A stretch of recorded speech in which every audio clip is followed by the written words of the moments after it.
ಎಲ್ಲರಿಗೂ ನಮಸ್ಕಾರ.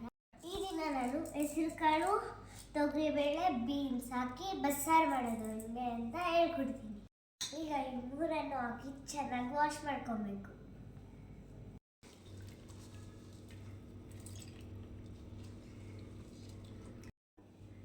ವಾಶ್ ಮಾಡಿದ ನಂತರ ಬೇಕೆ ಎಷ್ಟು ನೀರು ಬೇಕೋ ಅಷ್ಟು ಹಾಕೋಬೇಕು. ರುಚಿಗೆ ತಕ್ಕಷ್ಟು ಉಪ್ಪು ಹಾಕೋಬೇಕು. ನಂತರ ಲಿಡ್ ಕ್ಲೋಸ್ ಮಾಡಿ 2 ವಿಜಿಲ್ ಬರೆಸ್ಕೊಬೇಕು. ರುಚಿಯಾದ ಬಸ್ಸಾರಿಗೆ ಮಸಾಲೆ ರುಬ್ಬುವ ಸಮಯ. ಬೇಕಾಗುವ ಸಾಮಗ್ರಿಗಳು: ಬೆಳ್ಳುಳ್ಳಿ, ಹಸಿಮೆಣಸಿನಕಾಯಿ, ಕರಿಬೇವು, ಕೊತ್ತಂಬರಿ, ಬಾಡಿಗೆ ಮೆಣಸಿನಕಾಯಿ, ಒಣಮೆಣಸಿನಕಾಯಿ, ಬೆಳ್ಳುಳ್ಳಿ, ಜೀರಿಗೆ, ಮೆಣಸು,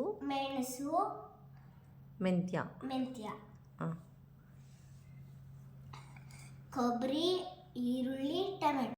ಈಗ ಬಸ್ಸಾರಿಗೆ ಮಸಾಲೆಯನ್ನು ರುಬ್ಬಿಕೊಳ್ಳುವ ಸಮಯ. ಈಗ ಇವೆಲ್ಲವನ್ನು ಒಂದೊಂದು ಹಾಕಿ ಎಣ್ಣೆಯಲ್ಲಿ ಫ್ರೈ ಮಾಡಬೇಕು.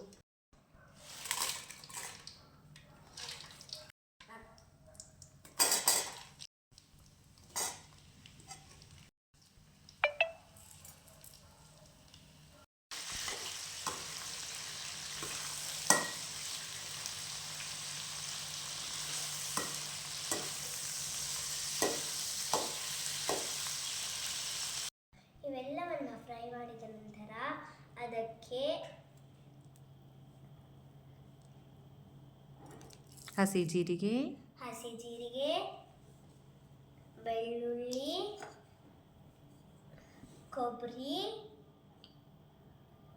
ಕೊತ್ತಂಬರಿ ಸೇರಿಸಿ ಎಲ್ಲವನ್ನು ರುಬ್ಬಿಕೊಳ್ಳಬೇಕು. ರುಬ್ಬಿರುವಂಥ ಮಿಶ್ರಣವನ್ನು ತರಕಾರಿ ಬೆಂದಿರುವ ನೀರಿನಲ್ಲಿ ಹಾಕಿ ಚೆನ್ನಾಗಿ ಮಿಕ್ಸ್ ಮಾಡಿ ಕುದಿಯಲು ಬಿಡಬೇಕು. ಚೆನ್ನಾಗಿ ಕುದ್ದಿರುವ ಮಸಾಲೆಗೆ ಒಗ್ಗರಣೆಯನ್ನು ಹಾಕಬೇಕು.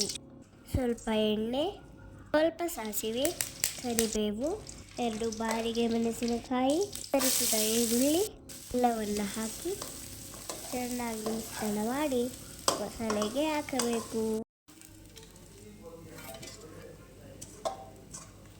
ರುಚಿಯಾದ ಬಸ್ಸಾರು ಸವಿಯಲು ಸಿದ್ಧ.